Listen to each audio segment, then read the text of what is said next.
Good morning students. My name is Bhalendra Kumar Mittal and this is your maths class. बेटा आज का हमारा topic है factor. ठीक है, फैक्टर क्या होता है, कैसे होता है, उसके बारे में आज हम इस टॉपिक के अंदर पढ़ेंगे. फैक्टर क्या होता है? फैक्टर का बेटा बेसिक जो मतलब होता है वो होता है टुकड़ा, किसी भी चीज़ के टुकड़े करना. ठीक है, अब टुकड़े हम किसी भी चीज़ के कर सकते हैं, जैसे कि ये चौक हो गई है. ठीक है, अब ये चौक के हमने टुकड़े कर दिए तो ये पीसेस जो होते हैं वो चौक के अंदर ही होते हैं. ठीक है, लेकिन जब हम नंबर्स के टुकड़े करते हैं, ठीक है, तो नंबर्स के जो टुकड़े होते हैं वो नंबर्स में ही होते हैं, ये हम भी जानते हैं. तो हम क्या करते हैं कि फैक्टर जो होता है उसको हम कैसे करते हैं किसी नंबर के, वो हम आज इस टॉपिक के अंदर सीखेंगे. ठीक है, तो हम अपना टॉपिक स्टार्ट करते हैं फैक्टर. फैक्टर डेफिनेशन की फॉर्म में जो फैक्टर का मतलब होता है वो मैं आज आपको समझा देता हूँ. A number which divides a given number. इसका मतलब क्या है कि कोई भी नंबर, ठीक है, जो दिए हुए नंबर, जो क्वेश्चन हमें देगा उसको डिवाइड करता है कंप्लीटली, मतलब उसको पूरा डिवाइड करता है. उसके अंदर कोई रिमाइंडर शेष नहीं होना चाहिए. ठीक है, जब उसके अंदर किसी भी गिवन जो संख्या होती है उसके अंदर हमारा दूसरी जो फैक्टर होता है उसका जब पूरा भाग चला जाता है, उसको डिवाइड कर देते हैं, तो वो क्या हो जाता है, उसका फैक्टर हो जाता है. ठीक है, and leaves no reminder is called the factor of given number. और कोई भी उसके अंदर रिमाइंडर शेष नहीं होना चाहिए. ठीक है, अब जैसे हम एक एग्जांपल लेते हैं, फाइंड द फैक्टर ऑफ 20. ठीक है, फाइंड द फैक्टर ऑफ 20. अब 20 एक हमको गिवन नंबर है. ठीक है, क्वेश्चन दे रखा है. अब इसका हमें क्या निकालना है, फैक्टर. अब ये फैक्टर कैसे निकालेंगे वो आप देखिए. ठीक है, हमने लिखा 20. बेटा जो फैक्टर्स जो होते हैं वो 1 से लेकर और गिवन नंबर के बीच के ही होते हैं. ना तो इससे बड़े हो सकते हैं, ना तो इससे बड़े हो सकते हैं और ना ही इससे छोटे हो सकते हैं. तो जो फैक्टर है वो इन दोनों संख्याओं के बीच के ही आएंगे. तो इसलिए आपको ना तो 1 से कोई भी छोटा नंबर लेना है और ना ही कोई उस गिवन नंबर से बड़ा नंबर लेना है. ठीक है, आपको क्या करना है, इन दोनों के बीच की ही संख्याएं आपको देखनी है और उन्हीं से कैलकुलेशन आपको करनी है.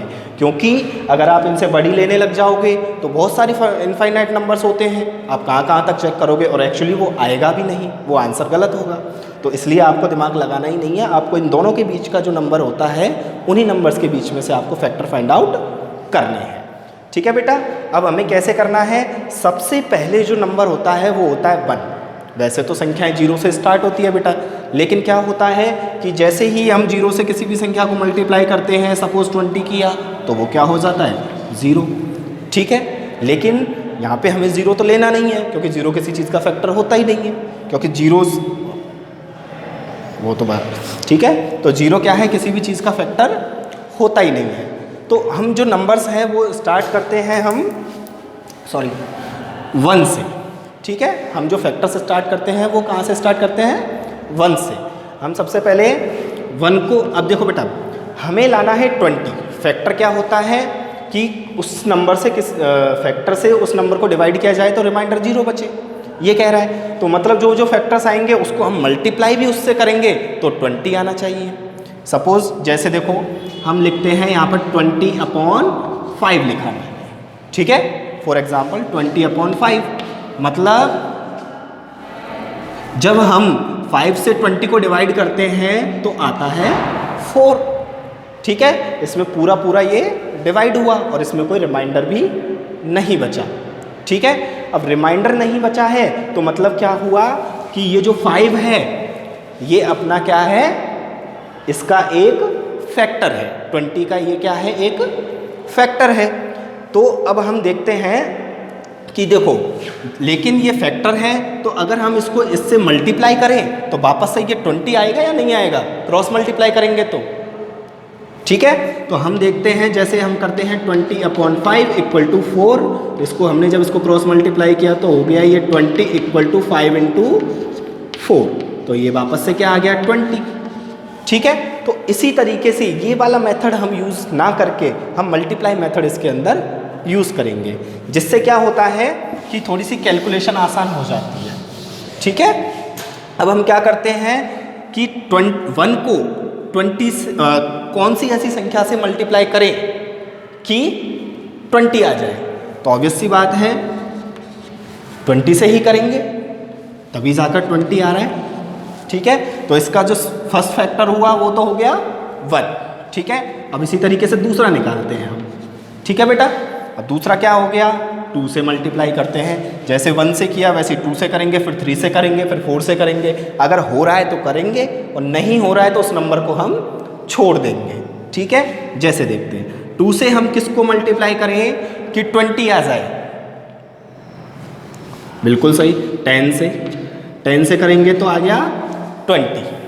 ठीक है, अब उसी तरीके से हम 20 को किससे मल्टीप्लाई करें कि 3 को हम किससे मल्टीप्लाई करें कि 20 आ जाए। आप देखोगे कि ऐसा कोई भी नंबर नहीं है जिसको हम 3 से मल्टीप्लाई करके 20 ला सकते हैं होल नंबर्स में। ठीक है, अब 3 नहीं है तो 3 को हम छोड़ देते हैं। ठीक है, अब उसी के बाद हम देखते हैं 4 आता है। ठीक है, अब 4 आ गया तो 4 को हम किससे मल्टीप्लाई करें 5 से, क्या आ जाएगा 20। ठीक है बेटा, अब उसके बाद देखते हैं हम 20 को हम फिर किससे मल्टीप्लाई करें 5 इंटू किससे करेंगे 4, वापस से वही आ गया 20। अब इसी तरीके से हम दोबारा करेंगे, 6 से करेंगे तो नहीं आएगा, 7 से करेंगे तो भी नहीं आएगा। आप देखना बेटा कैलकुलेट करके घर पे एक बार इस एग्जाम्पल को। ठीक है, अब इसको मैं यहाँ पे कर देता हूँ, बाकी का 20 है।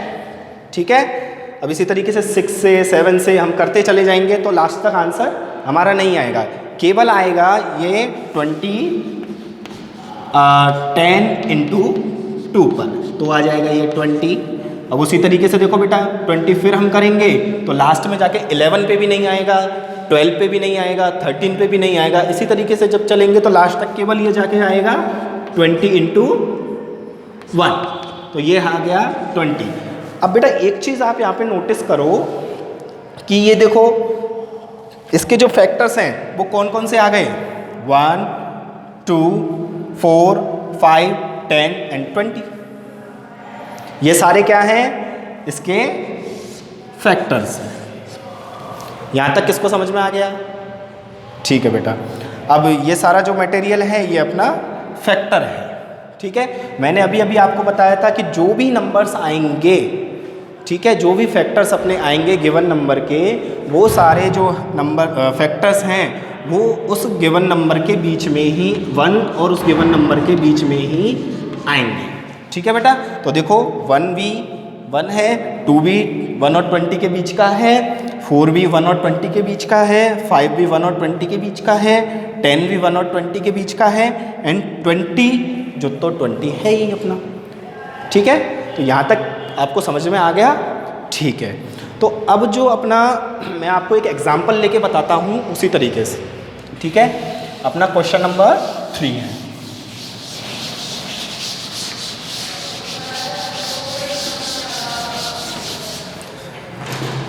जैसे अपना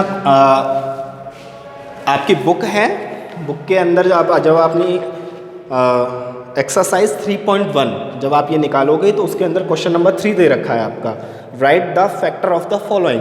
ठीक है, अब जिस तरीके से अपना क्वेश्चन दे रखा है उसी में से हम एक एग्जाम्पल लेते हैं, सॉरी क्वेश्चन नंबर 3।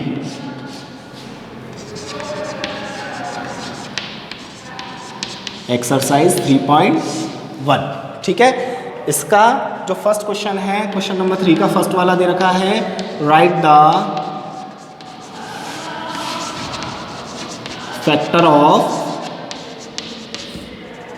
48। ठीक है, अब 48 का क्या है अपना, सॉरी गिवन नंबर है। ठीक है, तो गिवन नंबर का हमें क्या निकालना है, फैक्टर निकालना है। तो अब उसी तरीके से हम 1 से स्टार्ट कर देते हैं। 1 इंटू किससे मल्टीप्लाई करें कि 48 आ जाए, ये आ गया अपना 48, तो ये क्या है 48 आ गया बेटा, ठीक है। अब इसी तरीके से हम 2 से फिर मल्टीप्लाई करते हैं, तो 2 है तो 2 को हम किससे मल्टीप्लाई करेंगे कि वापस से 48 आ जाए, तो अपना ये आता है 24, ठीक है बेटा। अब 24 आ गया तो अपना 48।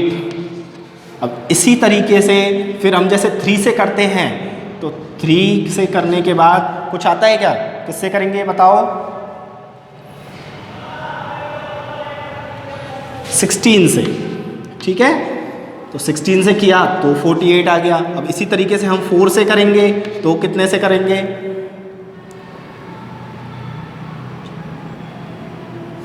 12 से, 12 से किया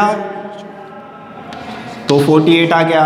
अब इसी तरह से हम 5 से करेंगे तो 5 से करेंगे तो 5 से नहीं आएगा अपना, ठीक है।